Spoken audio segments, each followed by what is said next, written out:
Nitik titisaning swarga.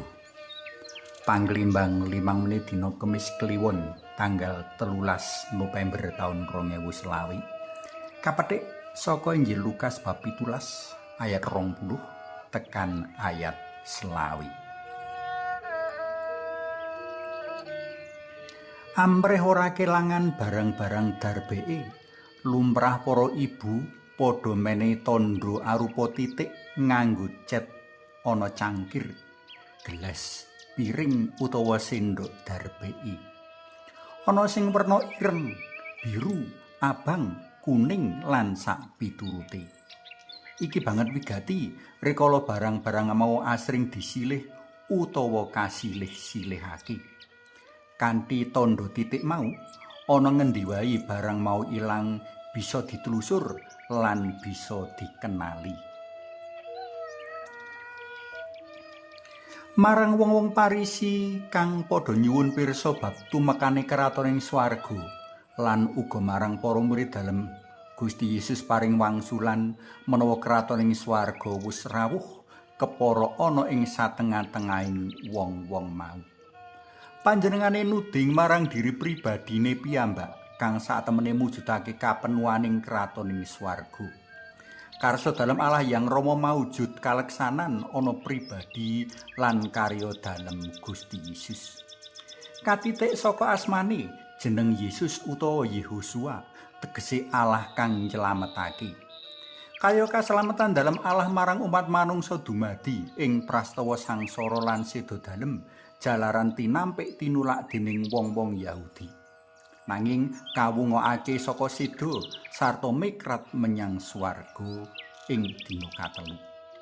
Sadurunge prastawa nrenyohake bangen gegirisi iki, panjenengane mider-mider ing tlatah sakiwa tengen Galilea kanggo martakake menawa kratoning swarga wis rawuh.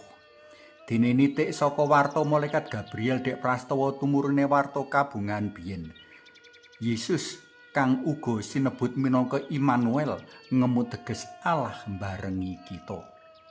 Kanthi paring wangsulan dalem iki, satemene Gusti Yesus ngajak wong-wong mau padha nitik utawa niteni tandha-tandha bab kratoning swarga ana ing diri pribadi dalem.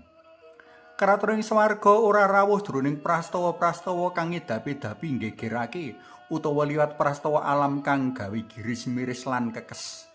Kratoning swarga rawuh ana diri pribadi kang andhap asor, lembah manah lan kebak ing welas asih Sri Yesus.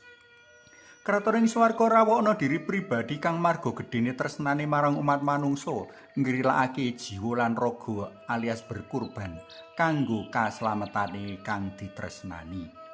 Kaya dene Allah yang Rama ambek welas asih tanpa wates, kaya mengkono mau Allah yang Putra kang manjalma utawa nitis yaiku Gusti Yesus. Marga saking prasajane sang titisaning swarga nganti ora saben wong legewa lan aweh kawigaten luwih-luwih asrah diri kanggo nyengkuyung karya perutusan dalem. Para tresna pelem kinasih, satemene kratoning swarga menawa wis ana sak tengah-tengahmu pangandika dalem Gusti. Pangandika dalem Gusti iki nyata kaalami dening wong percaya sak mangsa-mangsa mligine ing pahargyan Ekaristi. Perkarane yaiku apa awake dhewe uga bisa sumurup menawa Gusti Yesus iku panitis ing swarga ing prastawa-prastawa padinan mligine saben-saben derek misuci apa ora. Kanthi nampa salira dalem lan nyengkuyung karya dalem Gusti ing tindak tanduk kita, satemene awake dhewe wis melu ngrawuhake swarga. Ora usah nunggu emben wekasaning jaman. Saiki Gusti Yesus kang bakal rawuh ing pungkasaning jaman wis rawuh arupa roh ing satengah-tengah kita. Saiki suwawi sami munjuk. Kunjung asma dalem yang Rama so yang Putra tuwin yang Roh Suci. Amin. Gusti Yesus kawula munjuk sembah nuwun awit kekeran sabda dinten menika. Mugi linurna yang Rama yang Putra tuwin yang Roh Suci kados sing kula buka sakmenika sarta sak lami-laminipun. Amin. Kunjung asma dalam yang Rama so yang Putra tuwin yang Roh Suci. Amin.